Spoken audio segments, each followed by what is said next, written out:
Hi guys, ఇప్పుడు మనం చూడబోయే సినిమా ఇది ఒక మాస్టర్ పీస్. ఈ సినిమాను మీరు ఒక్కసారి కాదు 2-3 సార్లు చూస్తారు. మన ఛానల్లో ఉన్న చాలా మంచి సినిమాల్లో ఇది ఒకటిగా ఉండబోతోంది. అబ్బబ్బబ్బా, ట్విస్టుల మీద ట్విస్టులు, నెక్స్ట్ ఏం జరుగుతుందా అనే ఉత్సుకత.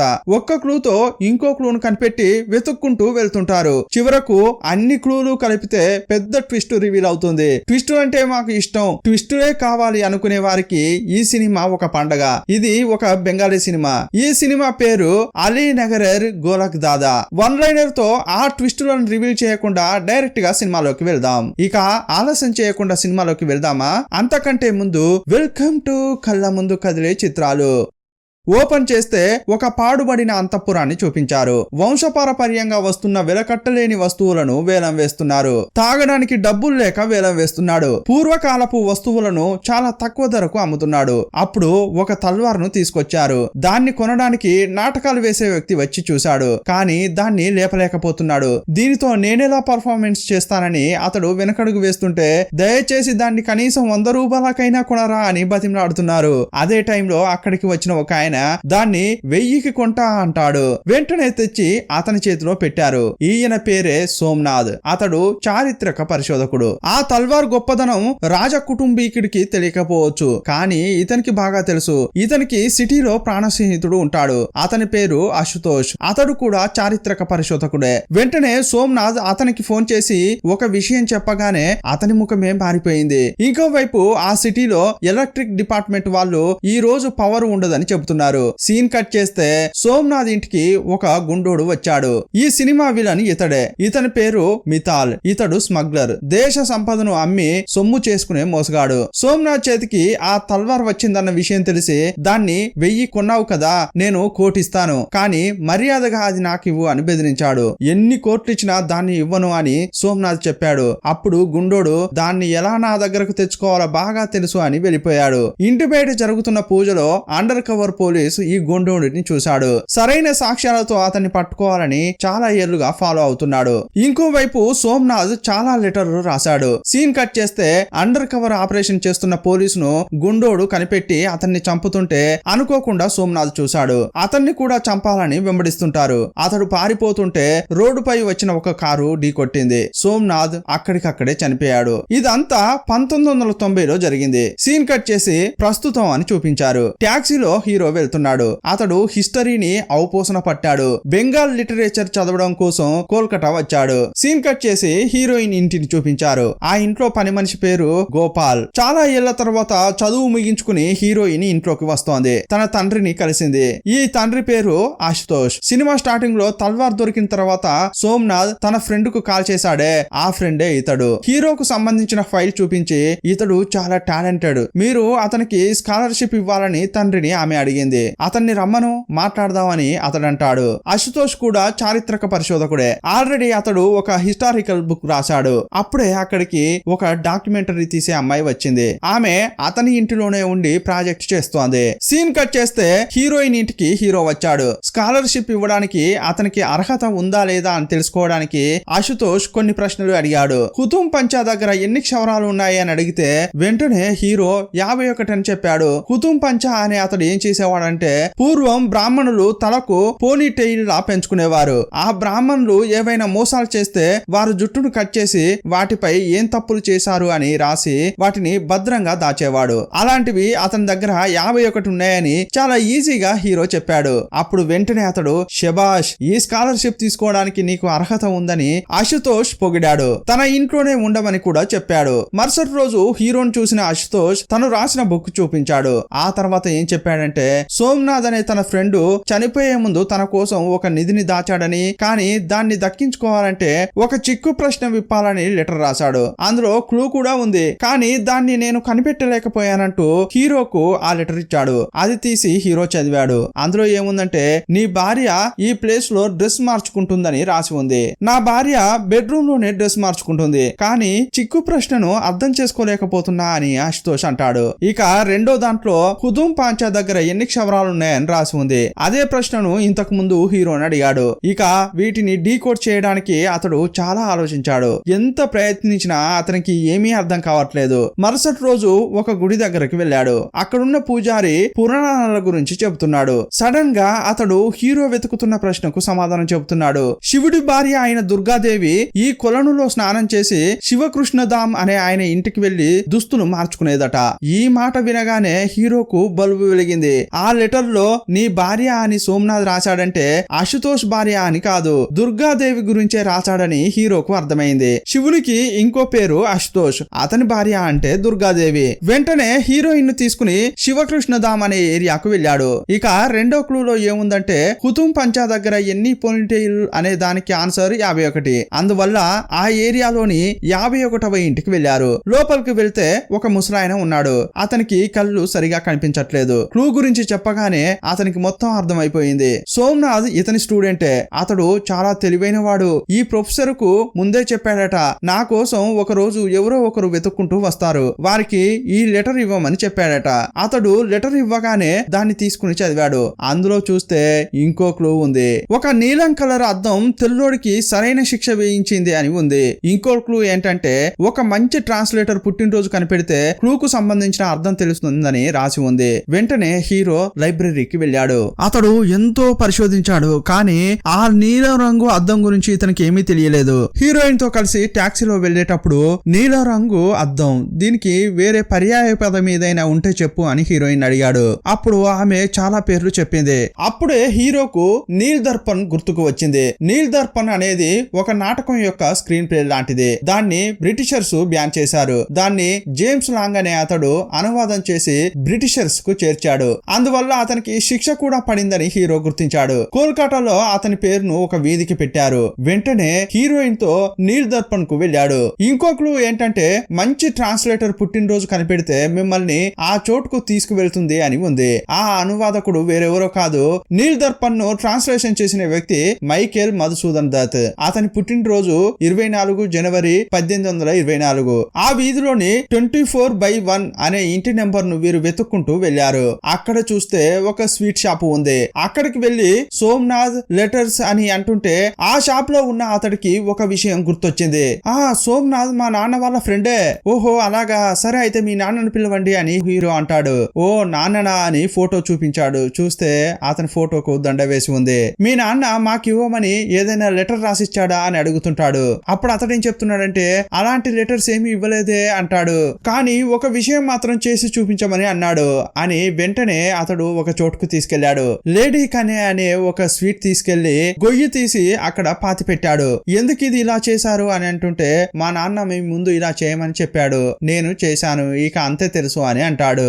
ఇన్నాళ్ళకి మా నాన్న చివరి కోరికను తీర్చాను అని అతడు అంటున్నాడు. ఇక ఇది తప్ప వీరికి ఎలాంటి క్లూ లేదు. ఎందుకు లేడీ కనే అనే స్వీట్ ను అక్కడ గొయ్యి తీసి పాతి పెట్టమని చెప్పాడు అని వీళ్ళకేమీ అర్థం కావట్లేదు. ఇప్పుడు సీన్ కట్ చేసి హీరోయిన్ వాళ్ళ అన్నను చూపించారు. హీరోయిన్ అన్న పేరు అభిలాష్. అతనికి చాలా అప్పులు ఉన్నాయి. బిజినెస్ అని అతడు చాలా అప్పులు తీసుకున్నాడు. అతడు సీరియస్ గా ఎవరితోనో మాట్లాడుతున్నాడు. మీరే నాకు డబ్బిచ్చి సాయం చేయాలి, నేను పీకల్లోతో కష్టాల్లో ఉన్నా అని చెప్తున్నాడు. ఇంతకీ అతడు మాట్లాడేది ఎవర్రా అని చూస్తే ఈ గుండోడు అతని దగ్గరికి వెళ్లి డబ్బు అడుగుతున్నాడు. అప్పుడు అతడేమంటున్నాడంటే ఇదిగో చూడు తమ్ముడు, నేను చాలా రోజులుగా నీకో విషయం చెప్తూనే ఉన్నాను, ఆ వస్తువు మాత్రం తీసుకొచ్చి ఇచ్చావనుకో నువ్వు అడిగిన దానికంటే ఎక్కువ డబ్బిస్తా అంటున్నాడు. ఈ గుండోడికి అశుతోష్ నుంచి ఏదో వస్తువు కావాల్సినట్లుంది. దాన్ని అతని కొడుకు ద్వారానే తెప్పించుకోవాలని ఈ గుండోడు అనుకుంటున్నాడు. సీన్ కట్ చేసి అశుతోష్ ను చూపించారు. అతడేమంటున్నాడంటే లేడీ కనీని ఎందుకు పాతి పెట్టమని అతడు చెప్పాడు.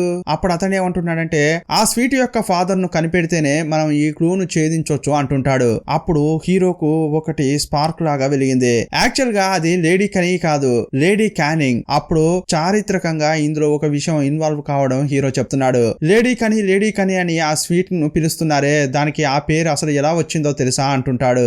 యాక్చువల్ గా అది లేడీ కనీ కాదు, లేడీ క్యానింగ్. బ్రిటిష్ కాలంలో క్యానింగ్ అని ఒక ఆయన ఉండేవాడు. అతని భార్యను లేడీ క్యానింగ్ అని పిలిచేవారు. ఆమె ఇండియాకు వచ్చినప్పుడు ఆమె కోసం స్పెషల్ గా తయారు చేసిన స్వీటే ఈ లేడీ క్యానింగ్. ఈ లేడీ క్యానింగ్ స్వీట్ ను మొదట బ్యారక్పూర్ లోనే తయారు చేశారు. అక్కడికి మనం వెళ్ళాలనేదే ఈ సోమనాథ్ యొక్క ప్లాన్ అనే దాన్ని హీరో కనిపెట్టాడు. వెంటనే అక్కడికి వెళ్లి ఆ స్వీట్ ను కొన్నారు. అప్పుడు హీరోయిన్ అడుగుతోంది, ఇంతకీ ఈ స్వీట్ ని ఎందుకు పాతి పెట్టారు అని అంటుంటే అప్పుడు హీరో చెప్పాడు లేడీ క్యానింగ్ ను పాతి పెట్టిన చోటు అని చెప్పాడు.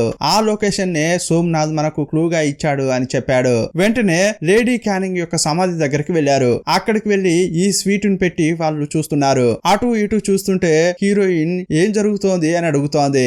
అప్పుడు దూరంగా ఒక ముసలాయన వీళ్ళని చూశాడు. అతడే ఈ సమాధిని క్లీన్ చేస్తుంటాడు. అప్పుడు నేరుగా హీరో దగ్గరికి వచ్చి సోమనాథ్ ఎలా ఉన్నాడు అని అడిగాడు. సోమనాథ్ మీకు తెలుసా అని అంటుంటే ఓ నాకు తెలిసే అంటాడు. తరచుగా వచ్చేవాడు, నాతో ప్రేమగా మాట్లాడేవాడు, మీకు ఇవ్వమని చెప్పి ఈ లెటర్ కూడా ఇచ్చాడు అని ఒక లెటర్ తీశాడు. మీకంటే మీకు కాదు అతన్ని వెతుక్కుంటూ వచ్చే వారికి ఇవ్వమని చెప్పాడు అని ఆ ముసలాయన అన్నాడు. ఇంతకీ మీరు సోమనాథ్ కు ఏమవుతారు అని ఆ తాత అడుగుతున్నాడు. అప్పుడు హీరో నేను ఆయన్ని చూసింది కూడా లేదండి అంటాడు. అప్పుడు ఆ తాత అతన్ని ఒకలాగా చూస్తున్నాడు. అది కాదే అని ఏదో చెప్పడానికి ప్రయత్నించాడు. అప్పుడు సడన్ గా ఒక బుల్లెట్ వచ్చి అతని వీపు నుంచి దూసుకెళ్లింది. అక్కడికక్కడే ఆ ముసలాయన చనిపోయాడు. సీన్ కట్ చేస్తే హీరోకు ఏమీ అర్థం కావడం లేదు. ఆ ముసలాయన ఏదో చెప్పడానికి వచ్చాడు. అప్పుడే అతన్ని కాల్చి చంపారు. ఎందుకు అతన్ని చంపారు? ఇదేదో సాధారణ విషయంగా అనిపించట్లేదు. సాధారణంగా ఇది నిధి కోసం వేట అని అనుకున్నాను, కానీ దీని వెనక ఇంకా ఏదో ఉంది అంటుంటాడు.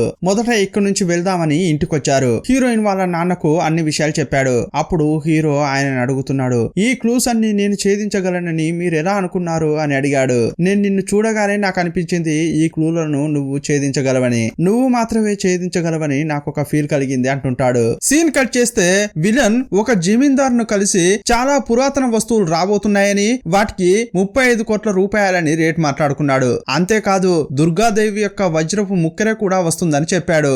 ఇంకోవైపు హీరో మరో క్లూన్ కనిపెట్టి బ్లాక్ పకోడా అనే చోటుకు వెళ్ళాడు. అక్కడ తాళంబుర్ర షాపును కనిపెట్టాడు. అక్కడికి వెళ్లి సోమనాథ్ పేరు చెప్పగానే అతనికి కూడా ఈ విషయం తెలిసినట్లే ఉంది. వెంటనే విదేశాల్లో ఉన్న తన తండ్రికి షాప్ అతడు ఫోన్ చేశాడు. ఆ లెటర్ ను ఆ తండ్రి ఫోన్ కు పంపించాడు.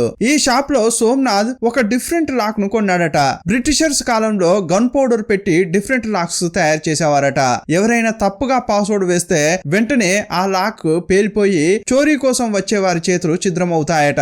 వెంటనే హీరో అతడు పంపిన లెటర్ ను చదివాడు. అందులో కొన్ని క్లూస్ ఉన్నాయి. మొదటి లైన్ లో ఏముందంటే మొదటిసారిగా లక్ష్మీదేవికి సమర్పించిందేంటి అని ఉంది. ఇక రెండోది ఒక గుడి యొక్క ప్రతిబింబం కొత్త అర్థం ఇస్తుందని రాసి ఉంది. ఇక మూడోది అక్కడే మధుసూదన్ దత్ నమస్కరించాడని ఉంది. చివరగా 5 అనే నంబర్ ఉంది. ఇప్పటి వరకు దొరికిన అన్ని లెటర్లలో చివరగా ఒక నంబర్ ఉంటోంది. దాన్ని బట్టి హీరోయిన్ ఏం చెప్పిందంటే ఒకవేళ ఆ నంబర్లే ఆ లాక్ యొక్క పాస్వర్డ్ ఏమో అని కనిపెట్టింది. అప్పుడు సూపర్ అని హీరో మెచ్చుకున్నాడు. కానీ ఈ 3 క్లూలు ఏంటో హీరోకు ఏమీ అర్థం కాలేదు. చాలా టైర్డ్ గా హీరో ఇంటికి వస్తున్నాడు. అప్పుడు గోపాల్ యొక్క కొడుకును చూపించారు. అతడు ఫుల్ తాగుబోతు. అతడు బాగా తాగి హీరోతో గొడవ పడుతుంటాడు. తాగడానికి డబ్బు ఇవ్వు అని అడిగాడు. అప్పుడు గోపాల్ అక్కడికి వచ్చి తన కొడుకును కొట్టి పంపించాడు. నన్ను క్షమించు బాబు, వాడు నీలాంటి మంచి అబ్బాయి కాదు. నేనేదో పాపం చేసినట్లున్నాను, అందుకే వాడు నాకు పుట్టాడు. అందరూ కూడా సోమనాథ్ లాంటి అదృష్టవంతులు కారు కదా అంటున్నాడు.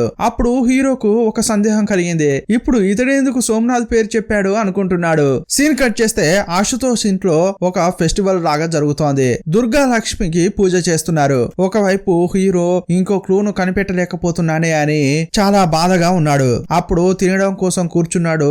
ఒక స్పెషల్ స్వీట్ అని చెప్పి వడ్డిస్తున్నారు. వడ్డించే వారు ఏం చెప్తున్నారంటే దుర్గా లక్ష్మి కోసం స్పెషల్ గా చేసిన స్వీట్ ఇది. అప్పుడు ఈ మాట వినగానే హీరోకు గుర్తుకొచ్చింది. తన మైండ్ లో ఏదో క్యాల్కులేషన్ చేస్తున్నాడు. వెంటనే హీరోయిన్ దగ్గరికి వెళ్లి ఆమె చేతిని పట్టుకుని తీసుకెళ్తున్నాడు. కోల్కతాలోని లాల్ బజార్ అనే చోటుకు ఆమెను తీసుకొచ్చాడు. అక్కడ ఉన్న ఒక క్రిస్టియన్ చర్చికి తీసుకొచ్చాడు. ఇక్కడికి ఎందుకు తీసుకొచ్చావు అని హీరోయిన్ అడుగుతోంది. ఇప్పుడు ఆ లెటర్ లో ఉన్న క్లూకు ఒక్కొక్క అర్థం చెప్తున్నాడు. ఆ లెటర్ లో ఉన్న మొదటి క్లూకు అర్థం ఏంటంటే దుర్గా లక్ష్మికి మొదటిసారిగా సమర్పించిందే ఆ స్వీట్.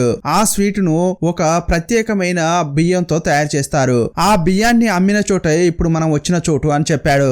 ఈ చోటనే ఆ చర్చి ఉంది. ఇంకో క్లూ ఏంటి, ఒక గుడి యొక్క ప్రతిబింబం ఇంకో అర్థాన్ని ఇచ్చింది అని రాసి ఉంది కదా, అదేంటి అని అడుగుతుంటే ఆ కాలంలో ఈ చర్చి ఎర్రగా ఉండేది. అప్పుడు దాని రిఫ్లెక్షన్ నదిలో కనిపించేది. నది కూడా ఎర్రగా ఉండేది. అందువల్ల దానికి రెడ్ రివర్ అని పేరు వచ్చింది. ఇక చివరగా మధుసూదన్ నమస్కరించిన ప్రాంతం. బ్రిటిష్ కాలంలో మధుసూదన్ అనే హిందువు క్రిస్టియన్ అయ్యాడు. అతడు ఈ చర్చిలోనే ప్రేయర్ చేశాడని చెప్పాడు. వెంటనే ఫాదర్ దగ్గరికి వెళ్లిన హీరో అంతా చెప్పాడు. ఆ ఫాదర్ కూడా నీ కోసమే ఇన్నాళ్ళుగా వెయిట్ చేస్తున్నా అని ఇంకో లెటర్ ఇచ్చాడు. ఇచ్చాడు. చాలా ఏళ్ల క్రితం సోమనాథ్ నాకు ఈ లెటర్ ఇచ్చాడు, తీసుకో అని ఇస్తుండగా నువ్వు సోమనాథ్ కు బంధువా అని అడిగాడు. అతడు ఏదో చెప్పడానికి వస్తుండగా సడన్ గా ఎవరో కాల్చడంతో ఆ ఫాదర్ కూడా చనిపోయాడు. భయపడిపోయిన హీరో ఇంటికి వచ్చాడు. కానీ ఈ హత్యలు ఎందుకు జరుగుతున్నాయో అర్థం కావట్లేదు. మొదట సమాధి దగ్గర, తర్వాత ఈ చర్చిలో ఎందుకు చంపబడ్డారో అని అనుమానం కలిగింది. వారు ఏదో చెప్పడానికి ప్రయత్నిస్తున్న టైంలోనే చంపేశారు. అప్పుడు హీరోయిన్ ఏమంటుందంటే, మనం కలిసే అందరినీ ఎవరైనా చంపాలనుకుంటే చంపొచ్చు, కానీ ప్రొఫెసర్ లాకులు అమ్మే షాపతడు స్వీట్ షాప్ అతడిని ఏమీ చేయలేదు ఎందుకు అని అడుగుతుంటే అప్పుడు హీరో ఒక ట్విస్ట్ రివీల్ చేశాడు. చనిపోయిన ఇద్దరు కూడా హీరోని చూసి మీరు సోమనాథ్ బంధువులా అని ఏదో చెప్పడానికి వచ్చారు. ఆ టైంలోనే వారిని చంపేశారు. కానీ ఆ లాక్ షాప్ అతడికి స్వీట్ షాప్ అతడికి సోమనాథ్ ఎవరో ఏమీ తెలియదు. వాళ్ళ యొక్క తండ్రులకే సోమనాథ్ అంటే ఎవరో తెలుసు. ఆ తర్వాత మొదట చూసిన ప్రొఫెసర్ కు సోమనాథ్ తెలుసు, కానీ అతనికి కళ్ళు కనిపించట్లేదు. అందువల్లే అతన్ని ప్రాణాలతో వదిలేశారు. మిగతా ఇద్దరు నాతో ఏదో చెప్పడానికి వస్తున్నప్పుడే వాళ్ళని చంపేశారు. ఇలా హీరో ఆలోచిస్తున్న క్రమంలో టక్కున ఒక విషయం గుర్తుకు వచ్చింది. నిన్న రాత్రి పని మనిషి గోపాల్ హీరోతో మాట్లాడేటప్పుడు సోమనాథ్ అదృష్టవంతుడు అని సంబంధం లేకుండా ఒక మాట వదిలాడు. అందువల్ల హీరో ఇప్పుడు గోపాల్ దగ్గరికి వెళ్లి నిజం చెప్పండి, సోమనాథ్ గురించి మీకు తెలుసా అని అడిగాడు. సోమనాథ్ గురించే కాదు, నా గురించి కూడా మీకు ఏదో తెలుసు, ఆ విషయం చెప్పండి అని అడుగుతున్నాడు. అప్పుడు ఇతడు ఏదో ఒక మిస్టీరియస్ విషయం చెప్పాడు. అది విని హీరో షాక్ అయిపోయాడు. ఇప్పుడు సీన్ కట్ చేశారు. ఇప్పుడు హీరో ఆ క్లూను ఛేదించాడు. హీరో నడుచుకుంటూ వెళ్తుంటే ఒకడు వాచ్ చేస్తున్నాడు. అతడు వేరెవరో కాదు, గుండోడు మనిషే. ఇంకోవైపు గుండోడు హీరోయిన్ అన్నను బాగా తిడుతున్నాడు. నీకెంత ధైర్యం ఉంటే ఫేక్ ముక్కర తీసుకొచ్చిస్తావు అని అంటుంటాడు. అశుతోష్ ఇంట్లో దుర్గాదేవి విగ్రహం ఉంటుంది. ఆ విగ్రహానికి ఉన్న వజ్రపు ముక్కర తీసుకురా అని అభిలాష్ కు గుండోడు చెప్పాడు. అతడు కూడా తెచ్చాడు, కానీ అది ఫేక్ ది. మర్యాదగా ఒరిజినల్ తీసుకురా అని పంపించాడు. ఇంటికి వచ్చిన అభిలాష్ ఒరిజినల్ ది గోపాల్ కొడుకు చోరీ చేశాడని అతన్ని బాగా కొడుతుంటాడు. ఇదంతా చూసి అశుతోష్ ఏమీ అనలేదు. ఇంకోవైపు హీరో కనిపెట్టిన క్లూ ద్వారా ఒక లైబ్రరీకి వెళ్ళాడు. అక్కడ ఒక ఫోటో గుర్తించి దాని వెనుకున్న లాకర్ కనిపెట్టాడు. ఇంకోవైపు ఆ ప్రాజెక్ట్ అమ్మాయి అశుతోష్ కు ఒక ఫుటేజ్ చూపించింది. అభిలాష్ ఆ ముక్కర చోరీ చేస్తుంటే ఆమె వీడియో తీసింది. అభిలాష్ తీయడానికి ముందే ఒరిజినల్ తీసి ఆమె ఫేక్ పెట్టింది. ఈ విషయం ఇంతకు ముందే అశుతోష్ కు చెప్పింది. ఇదంతా తెలుసుకున్న హీరోయిన్ అన్నే దొంగతనం చేశాడని తెలిస్తే అతడు గోపాల్ కొడుకును కొడుతుంటే చూస్తూ ఎందుకు ఊరికే ఉన్నారని తండ్రిని అడిగింది. ఇదే టైంలో గోపాల్ ఎంట్రీ ఇచ్చాడు.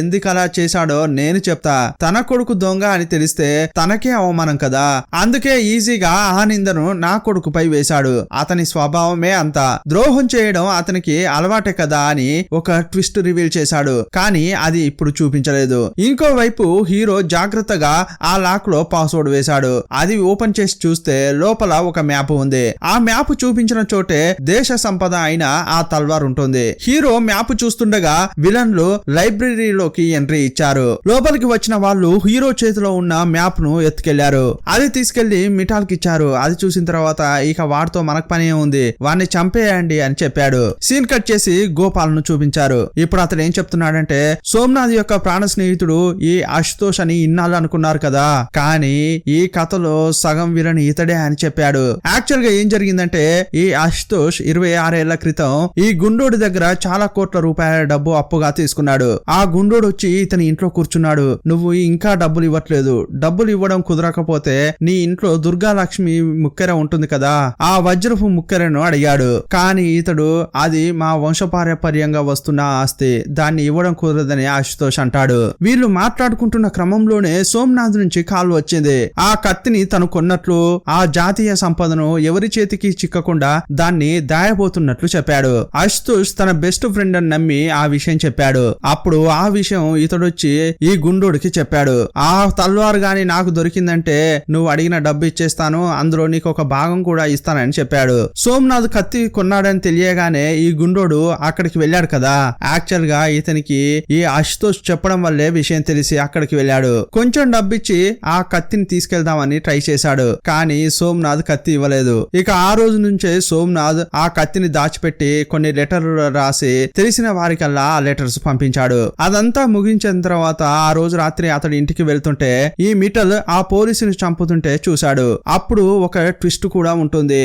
అదే చోట ఈ అశుతోష్ కూడా ఉంటాడు. రే సోమనాథ్, ఆ కత్తిని ఇవ్వరా, అన్ని సమస్యలు తీరుతాయని అశుతోష్ అడిగాడు. కానీ అప్పుడు సోమనాథ్, రే నిన్న నేను నమ్మాను, నువ్వు ఇలాంటి వాడివని నాకు తెలియదురా అంటాడు. సరే నిన్ను నేను క్షమించను, కానీ ఆ తల్వారు మన దేశ సంపద, అది నీలాంటి వాళ్ళ చేతికి చిక్కకూడదు. నీ వల్ల అయితే ఆ క్లూ ద్వారా కనిపెట్టి దాన్ని తీసుకోగలవా చూడరా అంటుంటాడు. అక్కడి నుంచి తప్పించుకుంటుంటే సోమనాథ్ చనిపోయాడు. ఈ విషయం అంతా గోపాల్కు తెలుసు. ఆ విషయం అంతా ఇంట్లో ఉన్న వాళ్ళ ఎదురుగానే చెప్పాడు. నాకు తెలిసింది సగం వరకే, కానీ ఇంకా మిగతాది నీ నోటితో చెప్పు అని అశుతోష్ ను అంటుంటాడు. అప్పుడు హీరోయిన్ వాళ్ళ నాన్న ఇంకో విషయం చెప్తున్నాడు. హీరోను చూసినప్పుడు అశుతోష్ కు లైట్ గా అనుమానం వచ్చింది. అతడు ఆర్ఫనేజ్ లో పెరిగాడని తెలిసాక అక్కడికి వెళ్లి విచారించాడు. అతడు సోమనాథ్ కొడుకే అని తెలుస్తుంది. చాలా తెలివిగా అతని తండ్రి దాచిన జాతి సంపదను అతని కొడుకుతోనే తీయించాలని అశుతోష్ అనుకున్నాడు. యాక్చువల్ గా ఇదంతా కూడా గోపాల్ ద్వారా హీరోకు కూడా తెలుస్తుంది. అంతా చెప్పిన తర్వాత అశుతోష్ తలదించుకున్న సమయంలో గోపాల్ వచ్చి అతనికి ఒక లెటర్ ఇచ్చాడు. అది ఓపెన్ చేసి చూసి షాక్ అయ్యాడు.